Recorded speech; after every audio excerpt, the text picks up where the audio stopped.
Hey, Lolo here. I just wanted to give you a brief heads up about the fact that we will discuss some of the content in the novel that this is based off of, and kind of somewhat what happens in the OVA. It's not as much, but there is depictions of sexual violence and other uh, things that might bother certain listeners.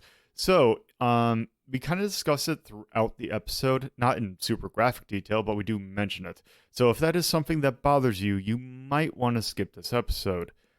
Um, I just wanted to give you a heads up on that, and don't feel bad if you want to skip out on this episode. Not that it's not a good episode, but if that's something that bothers you, there's nothing to be ashamed of. Hopefully you can catch the next episode, which definitely does not contain any mention of sexual violence. We're talking about Mario. Yeah, that better not come up. Anyway, on to the show. This week on Media Delta. The personal computer boom in the 1980s led to fantastic wondering about what all these machines could do. The power the user had was only limited by the power of their machine and the power of their imagination. But can they summon demons? That's the question that Aya Nishitani's novel series Megami Tensei asked. These novels blend sci-fi, demons, high school drama, and that lovely type of hyper-violent and hyper-sexual edge that signifies this series released in the 1980s. These novels were so popular that two games were created based on them. A less popular action game for the Japanese personal computers, developed by Telenet, and a much more popular RPG, developed by Atlus, which would serve as a starting point for the monolith that is the Shin Megami Tensei franchise and its spin-offs like Persona. There is also an OVA based on the first novel that will be the subject of this episode. Will this OVA hold up to the novel?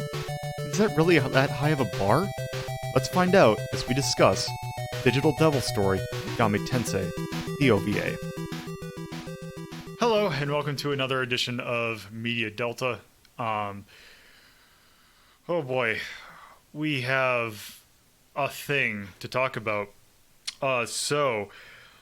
On Retro Ink Rhapsody, the sister series to this show, and where all the things, kind of the source of what we are looking at, we took a look at Megami Tensei Digital Devil Story, the game that kind of served as, it served as the game that would later become Shin Megami Tensei, which would become all the later spin-offs, including Persona. But the first game that we took a look at was based on a novel. That novel had an OVA, and that will be the subject of today's episode. And this, we'll talk about it, but it is an experience. And to talk about this experience with me, I have others who have also watched this experience. And let's introduce them in alphabetical order. Hey, I'm Axe, and I like to chump on Sub-Zero. Hi, I'm PortableStove, and I'm excited to talk about this OVA about dentistry. DDS. Hi, I'm TorpidTypist, and I'm here to talk about porking demons. Yes, you are. So, Digital Devil Story, Megami Tensei, was originally a novel. I believe it was written in 1986. It was written by one Aya Nishitani. And let's see. It was released March 3rd, 1986. Last reprint apparently was done in July of 2005. Because with the Shin Megami Tensei probably brought more notoriety to this. And yeah, the OVA that this is based off of, there is not a whole lot of information, oddly enough, about this OVA. To talk about the people who were kind of behind it, there was I'm probably going to butcher some of these names, Mizuho Nishikubo was listed as a director. He does have some other credits, like he worked on Video Girl I, none of the other... That's like the biggest name that I could think of. Yeah, he worked on the movie for Zillion. And like a lot of these names aren't like. He apparently did some movie that was a tie-in to the Tokyo Disney Resort And apparently his most recent work is in 2014, Giovanni's Island. Oh yeah, everyone knows that. Yeah, I love Pokemon. not the yeah.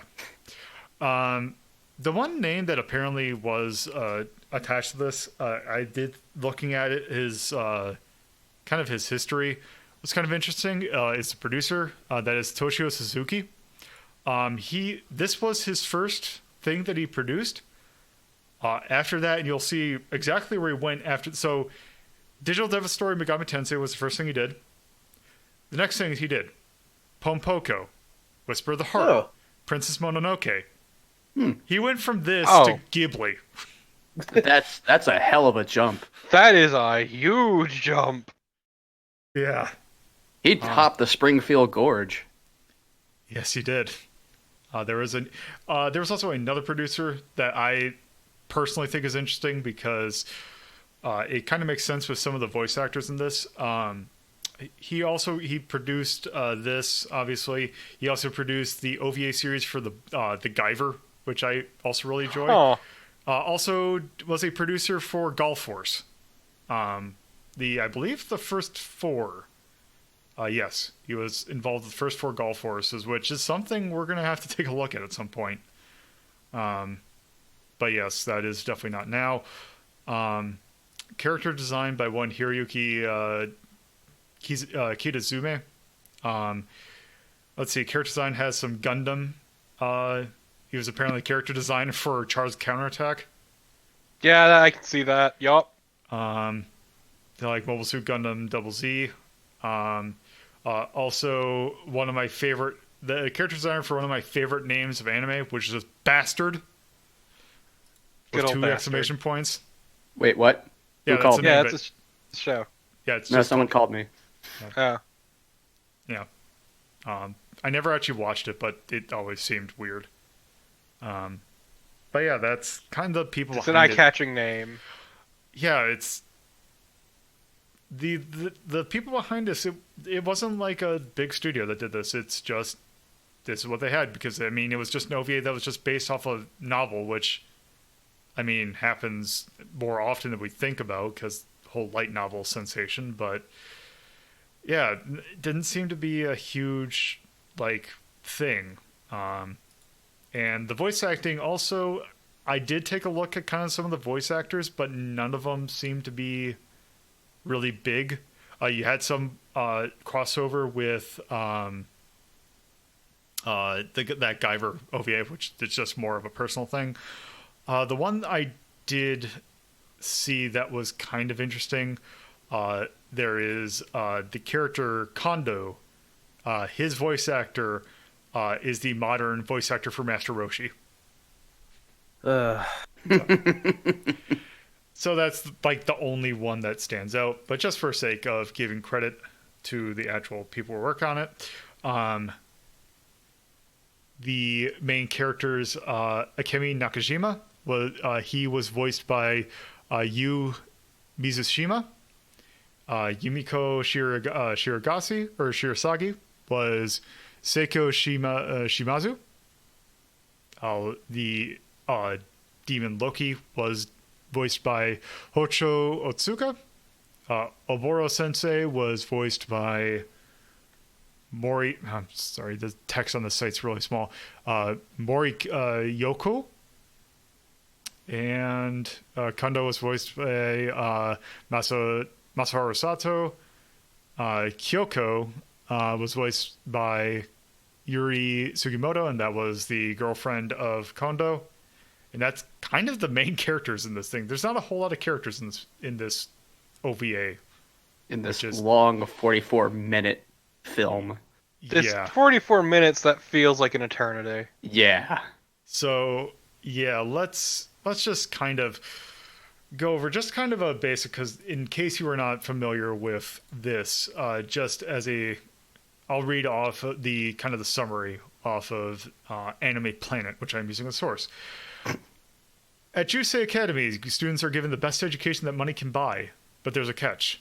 Unknown to his classmates, the computer genius Akemi Nakajima has misguided plans to revive the demon Loki and unfortunately for his classmates, teacher, and new transfer student Yumiko Shiragasagi, this requires plenty of sacrifices, a job that falls to them. What Nakajima doesn't know is that reviving Loki is a pretense for many demons to come, and that the fate of the world may lie in his and Yumiko's hands if they survive long enough to defeat the ultimate evil. Okay, So yes. I'm gonna be real here. That describes none of what happens in that movie. Like that's a good description of what the movie could have done, but not what this thing did at all. So yeah, basic plot is Akemi Nakajima is a computer genius who somehow manages the problem with this thing, and just to kind of put out there, this thing's 45 minutes and it covers the entire novel. It is the exact opposite problem that we just recently looked at Mortal Kombat. It's almost the exact opposite problem that had, where they had a whole lot of time to cover nothing, whereas this had no time to cover everything.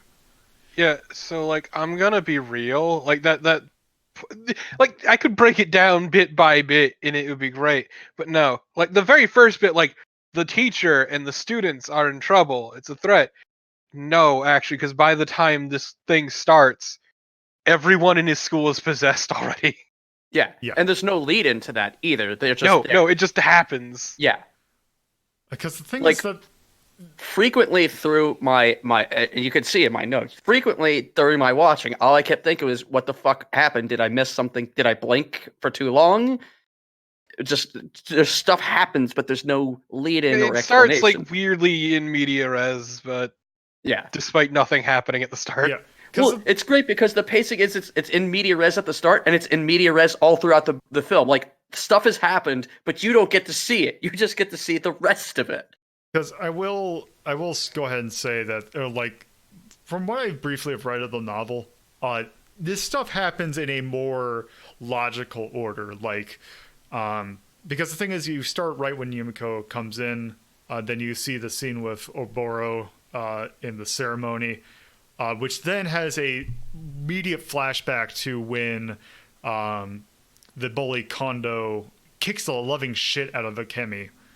But you kind of see the reason for it, like in a thing, but it's a much longer sequence. It happens right at the beginning of the novel, which would make more logical progression of why Nakajima is using the demon power thing to get, like, why is he summoning demons? To get the power, to kind of get revenge on his classmates. Like, I think before we actually get a little bit more deeper, I do want to continue. I do want to I have a series of 10 questions that I feel like we can kind of go through. Maybe we can kind of sort this out through there. I understand what happened, but the problem is how it happened. And also the problem is that a lot of us, like, I knew the plot of the thing going in beforehand, and when we were talking, we were kind of able to explain it. But I don't think Axe and Stove had that thing, so I'm kind of curious to see what they thought about that. Stove was going to say something. Yeah, in essence, like, everything that I think I have to say about this, I can only really unpack through the questions, because, like, out of sight, out of mind for this thing, I have the notes, but I retained very little of it because there was, honestly, it was going a mile a minute for obvious reasons now. It happens despite it feeling fucking forever. Yeah. Yeah. So first off, what was the scene that you enjoyed? And let's go this in alphabetical order. As I say, this is, when I thought of these questions, perhaps it was on a more sensical movie. But this. Don't you want to start with the top ones? Well, that is the top one. Oh. So we're starting with the ones that go with all the movies. Okay. Oh, okay. I see. I guess. I'll just be straight up. The credit sequence, because that meant the stupid thing was over. Yeah, I'll take that as a viable answer. So, Stove. All right. I the moment like after the beginning of the movie where the only thing I really liked about the movie was the or the OVA was the computers making the beep boop sounds from the 80s. Like, yeah, this is definitely what a computer sounds like. Beep boop. Yep. Yeah, like the Jetsons. It is 87, so that makes sense. So, Torpo. So let's. I'll go with at the end of the Japanese underworld bit, after beating up Loki and realizing everyone's Izanami and Izanagi and whatever. When you learn that Cerberus is alive, Yeah, that is my favorite part. that's fair. I like that. I just always loved the just. It's like the thing like there's the interview that people who worked on Evangelion that people have asked them, oh, what'd you feel like? What was your goal with like the Christian symbolism in Evangelion? And they're like, yeah, I just thought it was cool. Yeah, it just looked cool. Yeah, that's kind of what this feels like. Is that it's like, oh, why is it Cerberus? Why is it Loki? Why is it? It's like, oh, they're cool, I guess. Cerberus with the single head. Yeah, the basically it's Kashim from, or is it Kashim from that one from the old anime that I forgot the name of? Like the one that Rush is based off of. Yeah, it's basically Rush. It's basically Rush. It's a cyber dog. Yeah. Let's say there's no Tom Sawyer in this. But it's the best part of the movie is learning that Cerberus is alive. I still say it credits. So, God, yeah, I can't think. The thing about it's like this is my favorite thing about this is that it's a genre of OVA that I love, which is the completely random ass released OVA that is based on some relatively obscure thing that just exists. It is something you can watch, and it's like this sure happened. It's it is prime YouTube fodder. It is you can upload this thing to YouTube. No one will give a shit. Well, is that time where you could just find those? Yeah, don't really get that much that anymore. Yeah, it's just I like what it is. I don't like it. Is kind of what was your favorite part, Lolo? Answer the fucking question. Work for it, bitch. I liked the part where I honestly can't think of anything check in my notes and see if you find something good. See that's why I went with Cerberus, because the only part I could really remember that wasn't complete dog shit. Well, okay, here's about this. I mean, I was gonna say, actually, why don't we get this out in the open? The absurdity of the cyber sex scene is kind of great. Jacking into VR to jack off. All right, okay. So unfortunately, like that is my answer for what is a scene that you had thoughts on. I can read that verbatim, actually. hey, fuck that scene with the teacher. That's it. That's all I got. So I mean, the fucking happened, yeah. So, God. So, just to clarify, or to kind of illustrate, about, what is it, like 6 minutes in the movie? It's like the first thing you see with the computers. So yeah, basically it starts with, what was it, Yumiko? It's Yumiko transferring in. Yeah, transferring in. And as she goes to sit down, the protagonist, the other protagonist. Naka. Yeah, Naka. Says to the teacher, meet me in the library, the computer room later. And the teacher's like, oh, okay. And then cut to her, Yumiko, wandering into the computer room, wondering what's going on. And you see her not out. You don't see her fucking Loki in the VR. But she's orgasming. But she's making some noises in some movements. So what you see is she is fully dressed. She is sitting in a chair in the center of a pentagram while someone is holding a very ornate sword, and another person next to her is holding a candle. It's like in the pitch dark. Sexy. You see her like with a VR headset on, just kind of moving around a bit, and then later on, you can definitely tell that something is happening. And I like, you see, and Yumiko goes up, like, sees Nakajima, and Nakajima's like, oh, you wonder what you're doing? And he kind of spins the monitor around, and all of a sudden you see Loki just kind of bobbing his shoulders up and down. And then God, I'm trying to remember how they phrased it in the subtitles, but it's a really... She's having fun with a demon. Yes.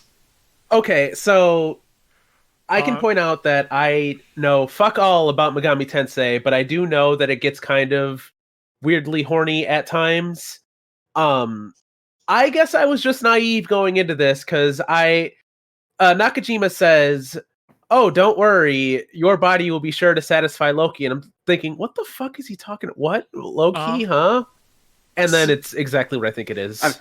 At that point, I'd seen enough anime to know what he was intending. Yeah. But I was kind of hoping it wouldn't go in that direction. My favorite part is she ends up becoming like his thrall because of this. But more importantly, she ends up pregnant. Yeah, that's the thing is in the novel that they don't clarify in the OVA is that the sex scene is a lot more, I think, intense for her. And eventually it breaks her mentally down. Yeah, and also she gets pregnant from it. Somehow. Also, there's a lot in this OVA that doesn't transfer over. Yeah. So that is there. So I guess technically we skipped over Torpo because Torpo, did you have a scene that you had thoughts on? That you want to elaborate? That I had thoughts on.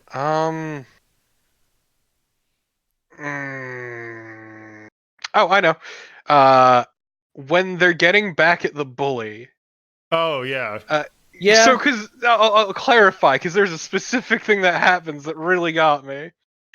So basically, what happens is the main character got the shit beat on by a bully because the bully's girlfriend had been making passes at him, but then told the bully that he was making moves on her. So the bully beat the shit out of him, and that's why he started creating the demon summoning program, was to get back at the bully. And he made a deal with Loki, who started possessing his classmates because they were sacrifices. And so eventually they start going after the bully and the bully's girlfriend. Beat the ever-loving shit out of the bully. Then the girlfriend, they grab together, upend her, and one of them bites her on the crotch. Yeah. Right in the cooch. Yeah. Right on the cooch. Yeah, and I said, a demon. Well, verbatim, I said there's better ways to eat someone out. Well, the thing about that scene that also I like the way they kill Kondo is essentially they just essentially at this point zombies just picks up a computer monitor, just beats his head in with it. Yep. And yeah, when they do that, like also, so Kondo is just like beating him with like his fist. Kyoko, the girlfriend, is using two straight razors as a weapon. Yeah, 2 straight razors. It's great. Like, what the fuck? Yeah, that whole scene was just a lot of what the fuck is happening. The thing is also that's great. So basically, these essentially zombies grab her up, upend her, like the whole like skirts down kind of thing. But then the scene is specifically one of the girls there who has a smile on her face as she's doing this. And the scene just does not make any sense at all. I mean, she likes opens taco. wide and bites down. Yeah, like I was expecting something. I don't know if I could say worse, but that was not what I was expecting the direction to go. And then it happened, and I'm just like, yeah, okay. So I don't know what the fuck they told me to watch, but I'm sure watching it. Yeah, no, I honestly thought it was going to get worse. I thought. Yeah, you thought it was going to go the same way I thought it would go. Yeah. It was pretty bad, just not in the way expected. Bad. Yeah, exactly. A whole new kind of bad. Yeah, it just doesn't make any sense. My note on that particular scene was Coochie Blight, what the fuck? All in capitals. And then we enter the meat dimension. Actually, so I think, Axe, do you have a scene that you want called out? Yes, I do. And this one pissed me off. It's, I don't know what point, I think it's late in the movie, but when Yumiko dies, because Loki like gashes out her back pretty hard before they teleport away, and she dies. And Naka starts crying over her death, and it pissed me off because at the very beginning, which was like 20 minutes ago, he basically told her, "Fuck off! You don't want to be around me, and I don't want to be around you." And just magically, out of nowhere, and then he's gonna sacrifice her. He was gonna sacrifice her to Loki, and now he's crying because she died, and he needs her help. It's like, so basically, there's a bit more context. Yeah. It's still stupid, but the context to this is that when she saved him, she had awoken to her memories of her past life as Izanami, right? I saw that. which Japanese creation myth god. Yep. And at that point, after she had died, he had awakened to his memories as Izanagi. Like that's what those weird dream sequences were. Right. Was him remembering that. See, I got So that was why he was mourning her. I got the dream sequences, but they didn't connect anything. So I didn't get that. The thing I will say about that is very much because remember that this is really only. Apparently, I found a bootleg thing of this that did actually come out in English at one point, but it wasn't dubbed. It was just subbed by some company I had not seen.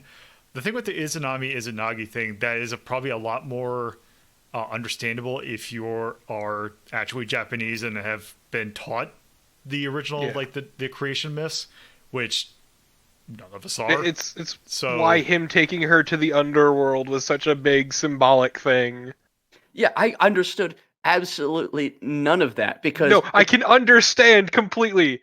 I'm just giving context. No, and I appreciate that, but I still maintain that. But if I were to not even know any of that, like what you just said, and I were just to have watched this on its own, this is nonsense. And that entire scene annoyed me because the OVA itself didn't link any things. Like for like half a second, okay, the two of them are enemies. He's going to sacrifice her to Loki. And now, all of a sudden, she's shooting laser beams out of her eyes, and he's shooting laser beams out of his eyes, and apparently they're both gods. No. I have a few problems with this. Like, I could say definitely in the context of the OVA itself, yeah, I got definitely annoyed at the fact that all of a sudden she was just, she had awakened to her memories, and then she was doing all this cool shit, and she was shooting laser beams out of her eyes. And he was too. Yeah, and then Loki slashes her, she goes down, and she is saying, "Hey, get me here," and he is dumbstruck and not doing shit, and then she dies, and all of that shit was just completely useless. I know that there's a lot more to it, but in the context of the OVA, it's just... Yeah. Wow. The problem is it assumes cultural context that you may not necessarily have. Exactly. Fair. This thing's biggest downfall is it assumes that as well as they read the novel, which is what you told me the other day. Yeah, it is definitely. I have a question that one of the questions will be covering that. So it is a thing that I would definitely put an asterisk next to. Is technically maybe we are not the people that are the intended audience, but that is something that I could at least still be get a thing. it. But yes, I mean, because you're a nerd. Yeah. Do you know the Izanagi thing? Yeah. But yeah, I learned it from Persona 4. Which is fitting for this. I know. Yeah, so the one thing, the one scene that I did think about that I just remembered that exists, I have no idea what the hell the context for, even after reading the plot of the movie. What the hell is the scene with the bank? Yeah, no, I was thinking about that too. Like, why did they go to the bank? Why did Loki need money? What the fuck? That was never touched on, was it? So there's a scene where the teacher just is talking to Loki, and Loki is using, because she makes a backup of the devil summoning so that she can talk to Loki whenever she wants.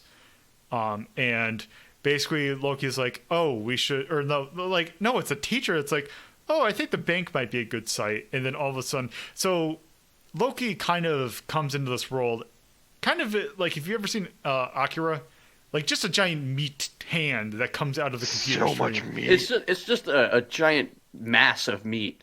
And there's a scene where they attack a bank, And like it's just basically they see a scene of like the tellers dying. They don't elaborate on what's going on at all. And nothing comes of it. I didn't see it as meat. I thought it was just a big ass wad of bubblegum, honestly. No, I it's mean, meat. yeah. It's a lot of meat. So much meat. Loki's got a lot of meat, let me tell you. Oh my Meat god. for days. That's why the ladies love him. Yeah, that's why Obara was having so much fun. Oh, for fuck's sake. Get into the chair of meaty pleasures. Can't believe she's a size queen. Yep. Oh god, I'm just reading a plot point for the novel. God, yeah, that. Oh man, that's a different thing. But because I'm trying to see Go if they do the on. bank. I do not. You want brought to it do up, that. Willow. Yeah, you can't just say something like that and not explain. I'll just say this: I'm gonna have to give a trigger warning if I talk about it. Okay, yeah, never mind. We're good. I'm still curious. Is my Maybe problem. put it in the chat. Yeah. Post it in podcast, and Yeah, I will let you all read this, and it's in the Yeah. description of the teacher character. Oh, good. This is already good. So Okay. yeah, it does not say what the thing is. It does illustrate some things. I'm glad they cut out the OVA. But yeah, like they don't mention like what happens with the bank at all. Like I think maybe it might be sacrifices that they need, but it doesn't really go into that. Oh, Yeah. I see. ugh. That Yeah. is not good. Yeah, we will cover that if we cover the novel. Which we will never do. Fuck that. There is okay. I'm sorry. I do have to point this out, and I do apologize if if this does require a content warning. I'm not going to say anything too like scandalous or anything, but there was a moment where I was just like, "Oh, okay. I guess this is happening now too, huh?" Like between Yumiko regaining her memories and Loki showing up, there was the scene where it looked kind of sketchy, and I was like, "Yeah, I guess I figured this shit would happen again." Yeah. Oh, yeah, I remember this scene now. So I Yeah, guess they were trying to avoid going full on with what actually happened. Yeah, But what we thought was happening. Gotcha. Because the thing is that there is this was late 80s, so this was definitely an era of edgy bullshit sometimes happening, but yes. Yeah. Yeah, so yeah, I'll have to probably put a warning from that, but anyway. Yeah. Yeah, so that was kind of just my scene of just what is even happening. So next question, just in general, I guess we'll start with Axe. How'd you feel about the general characters of this thing? Everybody sucked. I didn't like anybody in this. Yumiko was useless until she magically gained powers and then immediately fucking dies and doesn't do anything for the rest of the film. Naka starts off as this terrible character, but now I guess he's a good character. Whatever. Loki's a boring villain. O'Hara just kind of is there. Like, just nothing about any of these characters made me care about anything that happened to them, except for the cat. Yumiko's cat was pretty cool. Yeah, But other than that, this movie was just filled to the brim with people who they were like characters in a slasher movie. They were just there to be at the whim of death. I said, yeah, because it's like even in a slasher movie, you can still have good characters. Yeah, So, but that's I the mean, just thing. mean like if you take like your bog standard generic They're slasher film, machines to facilitate the plot. right? Exactly. And I'm not talking a good slasher film like Hatchet. I'm talking just your low grade. We threw this out to make a little bit of scratch slasher film, and that's what this felt to me, was just characters who were bland, who just existed. They served the plot, and then they moved on. Yeah. Yep. Kind of again, I can read my notes verbatim as far as the question, which is, why did the girl become a goddess if she was going to immediately become useless? Which Welcome to Izanami. yes, which we can point down to that. Honestly, I have fucking nothing on the rest of the characters. Nakajima sucks. Like, Yeah. you can immediately tell just straight away from, oh, he's the mysterious boy who knows a lot about computers. and he's also weak. Who gives a shit, honestly? But he's That's evil. all I've got. He's evil, but then he's not Stove. Yeah, he's corrupted by the idea of power, which is a decent idea if you're reading a novel about it in a 44-minute OVA that matches 3 novels together. Well, No, it isn't to be actually. fair, It's just one. It It's is just the first the one. events in the Okay. first novel. Either way, It's a still valid point. Yeah. So Torpid? that's all I got. Got all the characters stuck, all of them except for Cerberus. Cerberus is good. Yeah, Cerberus is Cerberus good. is Cerberus and the strong cat. and my friend, but as I mentioned before, they all feel like machines to facilitate the plot. Like they all have their neat little cubby, like their neat little holes that they fill in and do, but none of them actually really stand out or have any sort of personality. I'm gonna say something kind of shitty. Love What? Blue Girl had better characterization than this entire Jesus Christ! OVA. And I stand by that. I mean, I've never seen it, but I don't know what it is. What are we talking You're about? fine. Don't worry about it. It's cool. It's poor. Yeah. It is Okay, poor. let's move on. Moving on. Lolo, hey! Yeah. No, still, no, wait, I didn't mean like that. Sorry. But yeah, no, it's just none of them have any sort of personality or really stand out. They all just feel like walking plot devices. From the teacher becoming a tool for Loki to the fucking main character making the program and then becoming Izanagi, but he has no personality outside of that. And Yumiko exists once again to just facilitate the main character on his journey, and it's all not good.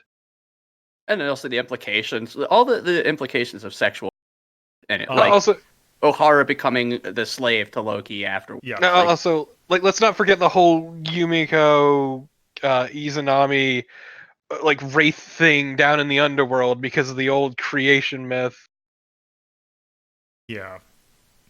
One thing I did want to point out in my thing that this is definitely not. I don't think it's quite covered as much in the OVA, but it is covered in the novel.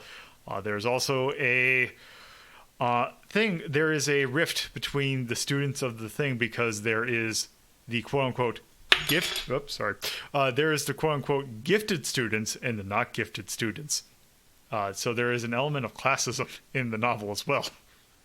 Because I believe they infer that Yumiko and Nakajima are more wealthy than Bougies. Kondo, and Kyoko. That's characterization this absolutely desperately cried for. Just like some level of depth. Yeah, so there is depth in the novels. It's just kind of shitty. But yeah, like there is like. Yeah, Cerberus is the only good character by virtue of him being a good boy. Oh, hey, The can I best also boy, say, even. like, even as much as I like Cerberus, he did come out of fucking nowhere. Yeah, he Like- was like, I mean, Megami Tensei, the game, is proto-Pokemon. He is essentially a Pokemon. Yeah, to be fair, he has a demon summoning program. I think he even mentioned Cerberus at some point. Yeah, because Like before it's summoned.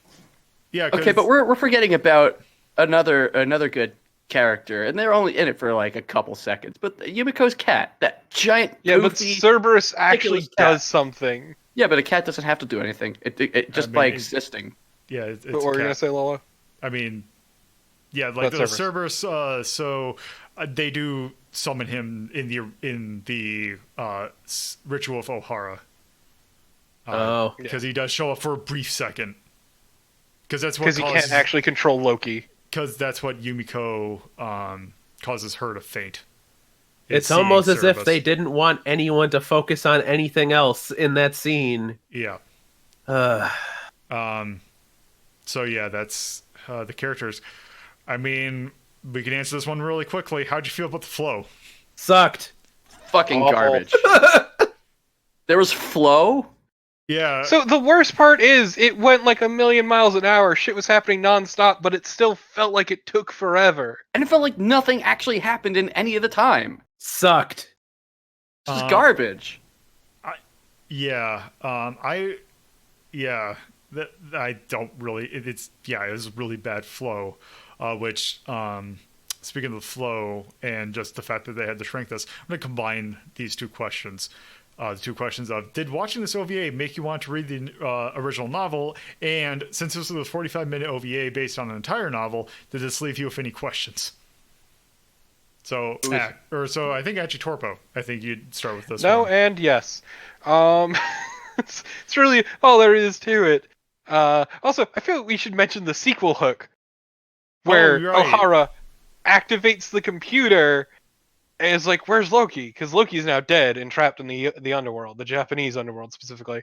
So she accesses the computer and is like, "Is that you, Loki?" He's like, "No, I'm Set," and that's the lead into the second book, which never got an OVA. Yep. I wonder why. Well, also, I saw some tidbits from the second book, and man, that is even worse than this. Fantastic.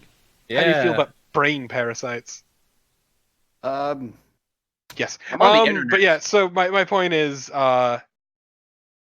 this leaves me with so many questions, because it just kind of happens.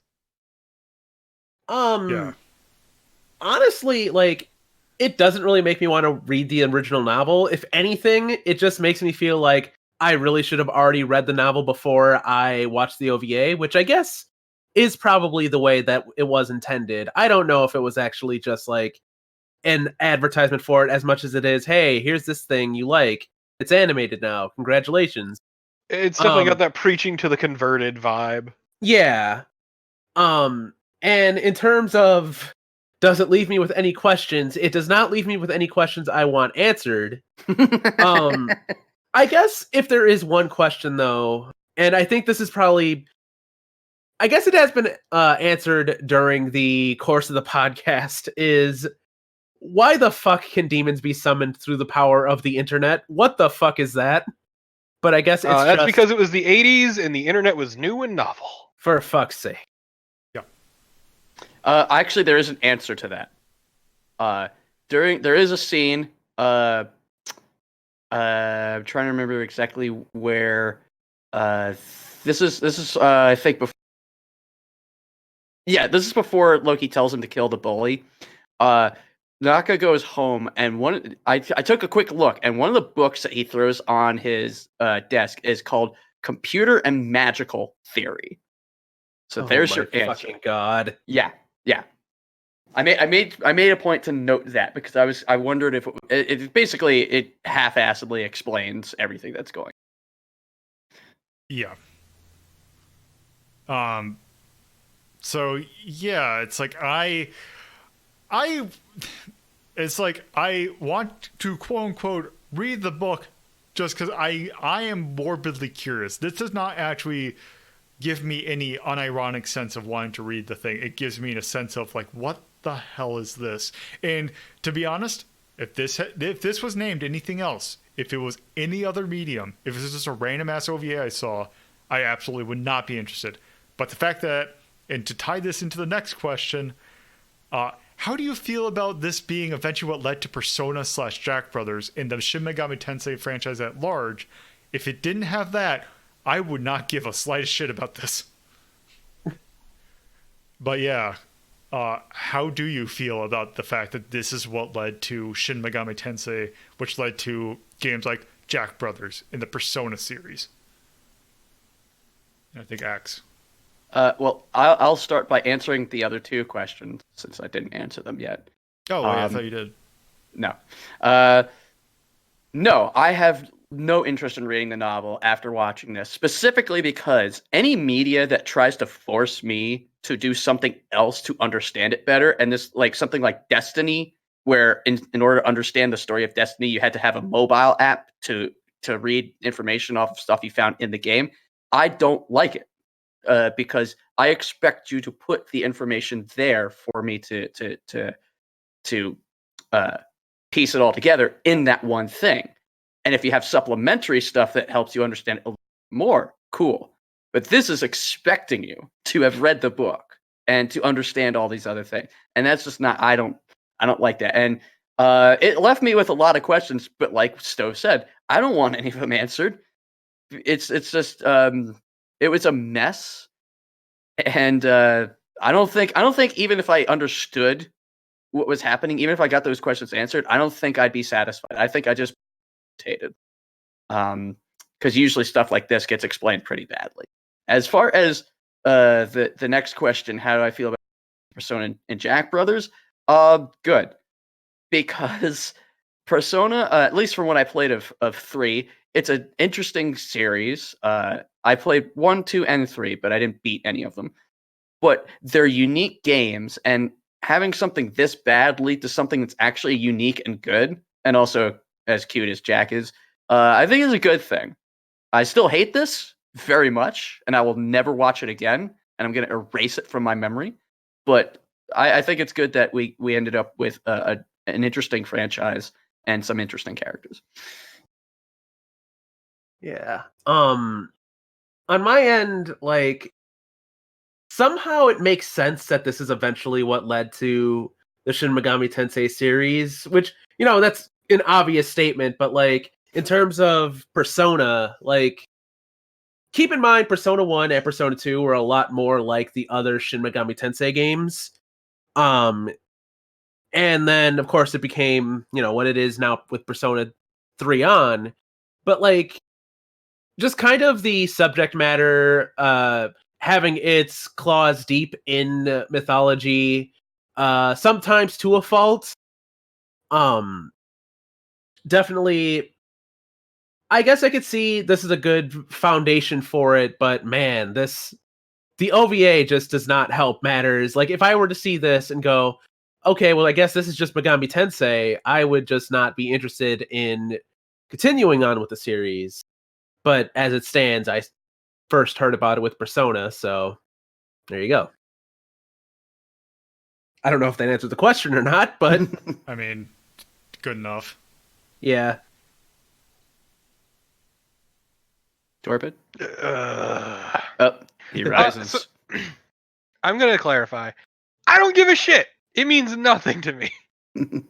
There's only like really 2 big things from this that are taken and used in the series, and that is the devil summoning program. I say flipping off the TV. And also the summoning of various demons being deities from various religions and myths and various spirits and all that shit. That's it. The actual Megaten games go on to do their own thing immediately. Just fucking immediately. Then you get 2, which codifies a whole bunch of shit that's used later in the series. Still, pretty much unrelated to the actual Megaten, the book. And then they just say, fuck it, we're tired of paying any sort of money at like licensing fees. We're gonna call it Shin Megami Tensei, do our own fucking thing anyway, as we were doing, and reap the benefits. Like, at the end of the day, it made no difference. Yeah.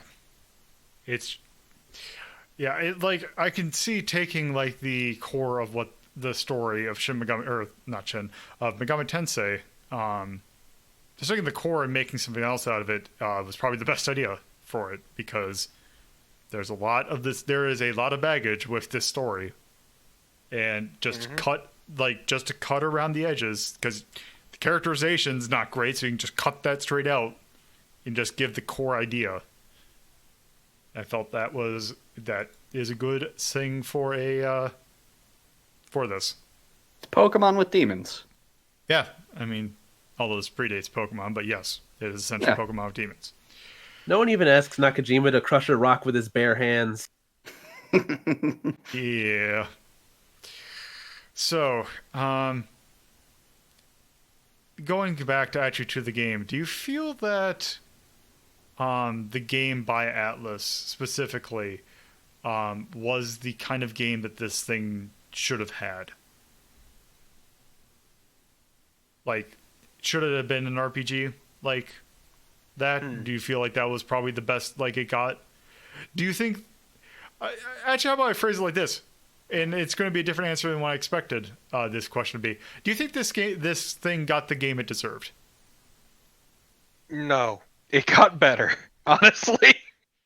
The actual OVA/book is a hot fucking dumpster fire of a property. and they were smart enough to basically take all the bits that were interesting and put them into something much better, and then improve upon that further in 2, and then SMT on. Yeah. So no, it didn't deserve this.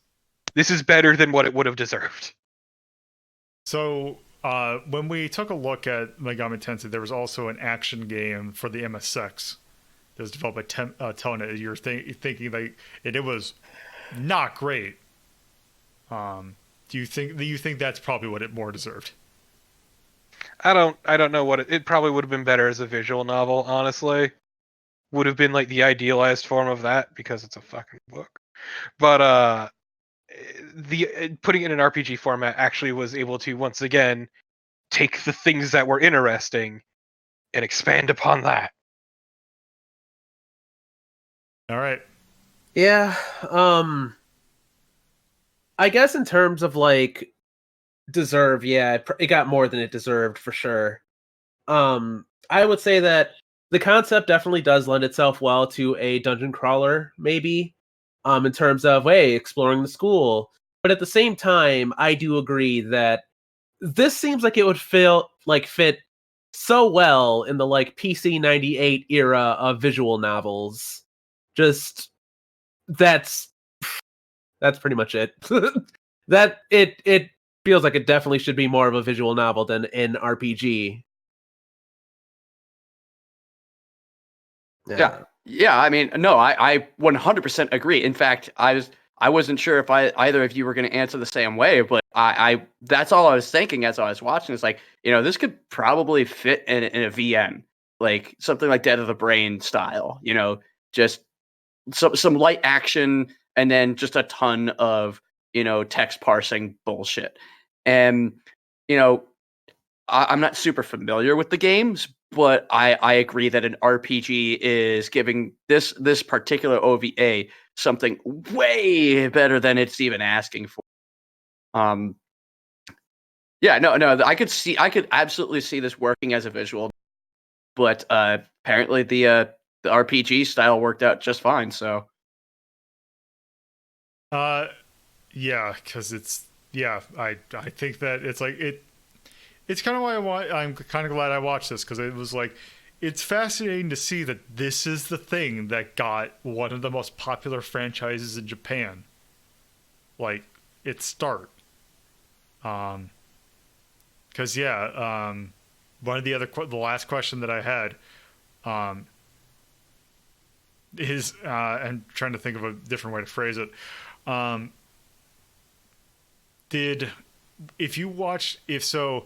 Imagine that you were looking at a thing on this. You would watch this. You'd watch this OVA and like read the novel. You read the OVA. You saw a game on the shelf that's based off this. Would you pick it up? That's starting with me. Yeah. Fuck no. Fuck no. I would pass on this so goddamn hard. Yeah. Like, if this was my introduction to the entire franchise, I probably never would have picked up Persona 3. This was horrible. Yeah. Stove? Honestly, I kind of already answered it a little bit. Yeah, if this were my first exposure to the Megami Tensei, I guess it's hard to even call... Yeah, Megaten, I guess. If this were my first introduction to it, I would have said, okay, well, fuck that. And then my thought would be like, okay, Shin Megami Tensei, but it's still Megami Tensei, which is, obviously a really dumb way to look at it. I would have just passed on the franchise completely if this had been the first thing that I saw of it. But it wasn't. And it's not like necessarily that I am super deep into Megaten, but I have a curiosity with like some of the later Shin Megami Tensei games. So there's that. Just, I don't want to touch anything that's just Megaten, like Megami Tensei. Yeah, well, thankfully there was only one game based on this particular novel. And I don't want to read the second novel. Or the third. New. Or the third. New.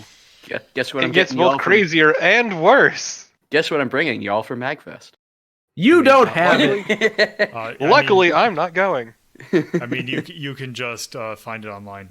There is a English translation of the novel that you can just. I have online. better things to do with my time, like Good. literally anything else. Gonna print it out and just slip it under your doors. So, Torpo. Fuck no. It's it. I wouldn't pick up a series based on this. This is ass. Not even the good kind. This is just awful. Yeah. Digital ass. Yeah, I think we've kind of gone over everything we need to for this. Let's just go ahead and rank this thing. So, In the trash.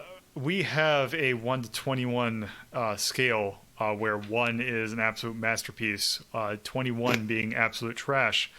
And it is on a rainbow scale going from indigo being or violet being the highest, red being the lowest. So, yeah. Let's take real quick. Let's take 1 second to appreciate that this entire episode has been longer than the OVA. Yes. It's the wizardry problem that we had. Exactly. So, how is this going to work is I'm going to go in alphabetical order. You just give me your number and kind of a brief reason why. So, Axe, I think I know what your number is going to be. Yeah, I think 1. No, it's fucking 21. And it's because it is an incomprehensible mess that expects way too much from the viewer and just doesn't respect their time. Okay. Stove? I can't go above 21 either. Like, I can't even really say 20 because, like, notably underprepared or spoiled just doesn't really scratch the surface of it. There's not really much that's redeeming about. It sounds like the Megami Tensei flat in general, but like condensing one novel, which is already pretty fucking bad, into a 44-minute OVA just makes it fucking worse somehow. I mean, obviously there are some bits that were even worse than this, but yeah, no, 21 for sure. Okay. Torpo. Behold the great blemish upon this list. 21. Yep. There's no, yeah, it's You can't argue with it. It's the worst. Like that. Okay, it's not the worst, but it's bad in so many ways that it is inexcusable. Because if just a kind of comparison, if we take a look at the stuff we've taken a look in Retro Rank Rhapsody, like I'll take the basic attack list. If we're taking a look at things that are ranked, like we have the Fascinating Nightmare, what we label normally as Fascinating Nightmare at 19. We have games like Ernest Evans, Agony for the Amiga, Dragon Ball, which is a pirated arcade game. Like, there's something entertaining about these games that it's bad but interesting. Yeah, they're interesting, which you can't say about this. Looking at games in 20, we have games like Last Fighter Twin, which is a brawler that's based on Banpresto properties, which was notably buggy. We have games like Monty on the Run for the Commodore 64, which at the time were fine, but it's just it is antagonizing. Like, it is not like good in the sense of it is a incomprehensible mess. Loaded, which everybody loved. Yeah, we also have Loaded, which is just a bad game. But technically with some of these you can kind of have some enjoyment with them. Yeah, Loaded was bad but And semi-functional. Okay, Yeah. How did Hunt for Red October earn 21? Because it was bad. It was just bad. We could not control it is the problem. Which I'm gonna rewatch that. Felt bad, looked bad, played bad. Yeah, it just did not have, much like this, we just did not have a good time with it. It just was pain. Like the Uncanny Valley, the Uncanny X-Men for the NES. And like Attack Academy, Animal Academy, which was a really shitty version of Space Harrier. But yeah, just those kind of games. And like, You should also sort that list. I mean, I did. That's a different That's And he should yes. sort all the lists. There's a bunch of them with. Yeah. It's a conversation Random for shit. another time. Right. Yeah, and just go through another couple 21s. The game that's based off Dirty Pair Project Eden, which just sucked. It was So bad. how do you do a side scroller that poorly? It's just like the SNES Toy Story game, which just ugh. I still Fucking- stand by that game being good. Y'all are cowards. Unforgivably terrible. Jeez, you guys ranked at 21? Holy shit. Yeah. And an Um, Alex Kidd game reached yeah, 21 too. Alex Kidd and the Enchanted Castle, which is just really bad. This deserves a 21. When do you do High Tech World? Have you done High already did. Tech World? We already did. Where'd that rank? I need to know. I believe that also ended up at 21. Good. Wait, oh no, I think it's under. Yep. Alex Kidd in High Tech World's 21. Because it in the doesn't manipulate respect your time. list. Yeah, that's why we also, for the charm, gameplay, and difficulty, just gave middle finger emojis. Anyway, But yeah, that's kind of the point here we're trying to make. Is Going- it's a It's a nine good company. comprehensible mess is the problem with the Megaten OVA. It's an unredeemable piece of crap that you would have to work really hard to make it even watchable. yeah, it is. Problem is the story's bad to begin with. None of the characters are interesting. The animation is okay. The one Yeah. saving grace for it is the fact that it is only 45 minutes long. But Yeah. even then, But it feels so much longer because, once again, despite shit happening like a million miles a minute, it just drags on. Yeah, Yeah. it exists in this bizarre, like, Schrodinger world of it's a short movie that lasts way too fucking long, and it's stuff happens a lot, but nothing ever happens. It exists as in both states at the exact same time.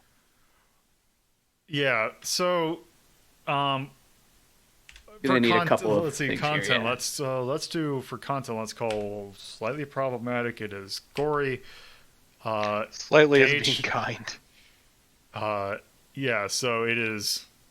There are things that, if you're worried about that. Oh, actually, do I have a thing on here for? I don't have an assault category.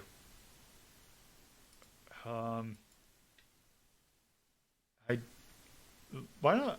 You know what? I'm just gonna do H plus, which is heavy sexuality. Even though technically it's not what I had intended, but I think it earns it. The heavy could imply a different connotation. Heavy petting. No, I probably should think of a different thing, but yes.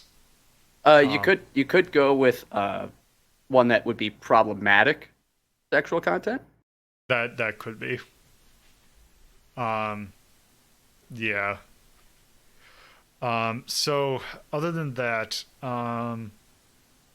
also for a tone or like this is most definitely a let's see of what we have here. It's not urban slice- fantasy. Yeah, Sci-fi? let's go fantasy.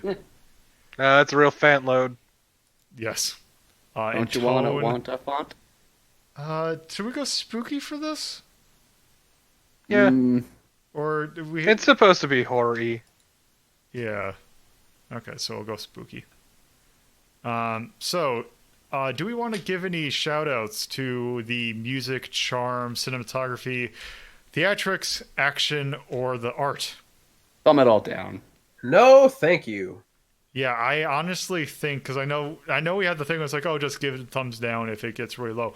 I honestly think, yeah, we could give it all thumbs down because it is actually bad in all those categories, rather than just being extremely bad in one category. It is actually extremely bad in every category. Because it's like Even the animations suck. Actually, you know what? The music, it was not fitting, but it was like that weird 80s OVA synth that just comes out of nowhere. That I did kind of find is like, oh, that's kind of funny, but still, it's not good. Okay, but what about all that lovingly animated meat? Yeah, that's it's lovingly animated, but it still looks like bleh. Yeah. Because even like Telling you, it's bubblegum. yeah, Bubble neat. So yeah, the cinematography just wasn't that good to begin with. The story just kind of is bad, and the action is bad. Like we didn't cover even like the Loki fight, which just kind of it was what looked like a Kingdom Hearts boss fight, except not even interesting. He gets killed by getting stabbed in the head, Cooch. And I can't even think of any Yay or Nay charms. Nay, all of it. Yeah, nay, everything.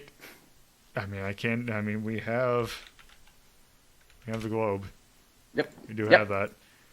One thing I do want to point out is I do want to call out the length, because I do think the length actually hurts it quite a bit.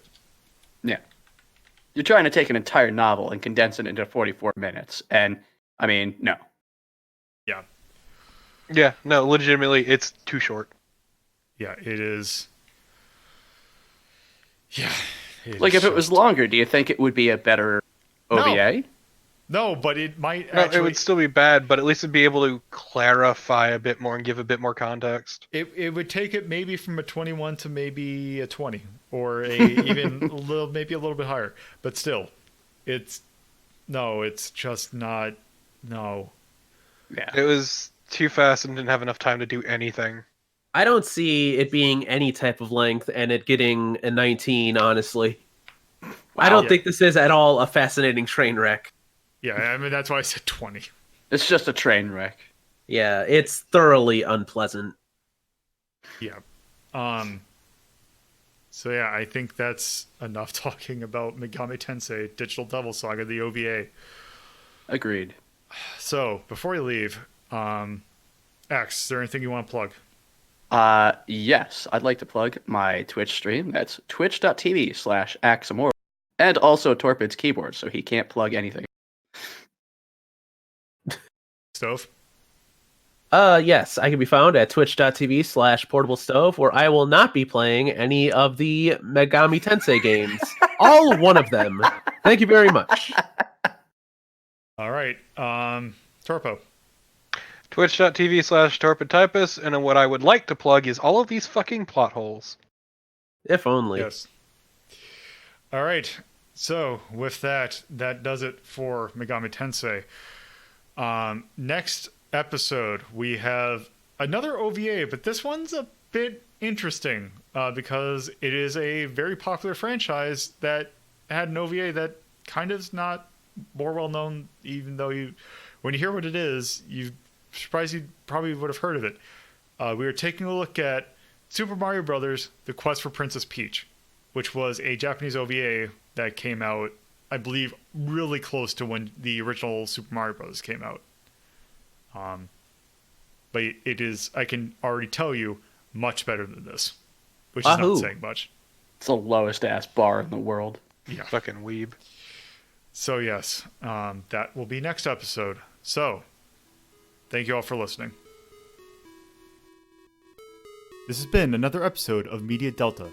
If you would like to view the entire list of rankings for yourself, you can go to r3.ldp.life to see the Resonance and Essence list that Media Delta covers, as well as the other lists that are covered by our sister show, Retro Rank Rhapsody. If you'd like to watch Retro Rank Rhapsody, you can watch it live on Fridays at 7:30 p.m. Eastern Standard Time, Saturdays at 2:30 p.m. Eastern Standard Time, and Sundays at 1 p.m. Eastern Standard Time, live on Twitch at twitch.tv/loadedpuzzlo.